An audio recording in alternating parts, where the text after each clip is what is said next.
మా పెద్ద మనిషి గా అందాల భావన దగ్గర పోయి గాడ మాట్లాడతాడు. ఉపయోగం ఏమున్నది? ఉపయోగం కావాలి. ఇప్పుడు తెలంగాణ ఖ్యాతి పెరుగుతుంది, తెలంగాణ పేరు పెరుగుతుంది, ప్రపంచం అంతా చూస్తుందని కాదు. ఫస్ట్ ఈ దేశం నుండి మనం ఎన్ని తీసుకురాగలగాలి అన్ని తీసుకురాగలి. ఇప్పుడు ఇక్కడ చెప్పిండ్రు వాస్తవానికి ఏమని చెప్పిండ్రు, రేవంత్ రెడ్డి గారే చెప్పిండ్రు.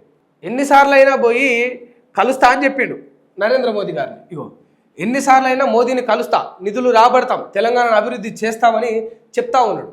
మాట ఓకే, బాగుంది, ఇట్స్ యాక్సెప్టబుల్, దీన్ని మనం ప్రశంసించవచ్చు.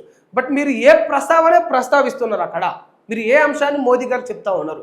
ఏ పెట్టుబడి తెలంగాణకు రావాలని కోరుతూ ఉన్నారు మీరు? ఫస్ట్ ఆఫ్ ఆల్ ఇది తెలవాలి కదా, మీ విజన్ ఏంది తెలంగాణ పట్ల. ఇప్పుడు చంద్రబాబు గారి విషయాలు ఇక్కడ స్పష్టత మనకు చాలా క్లియర్గా ఇక్కడ మనకు బయటపడ్డది. ఆయన ఇప్పుడు ఏపీలో డిఆర్డీఓ ఉత్కృష్టత కేంద్రాలు ఏర్పాటు చేయాలని ఆయన కోరిండు డైరెక్ట్ రాజ్నాథ్ సింగ్ గారిని. మీరు కూడా రాజ్నాథ్ సింగ్ గారిని కలిసిరు, నితిన్ గడ్కరీ గారిని కలిసిరు, అమిత్ షాని కలిసిరు, రేవంత్ రెడ్డి గారు.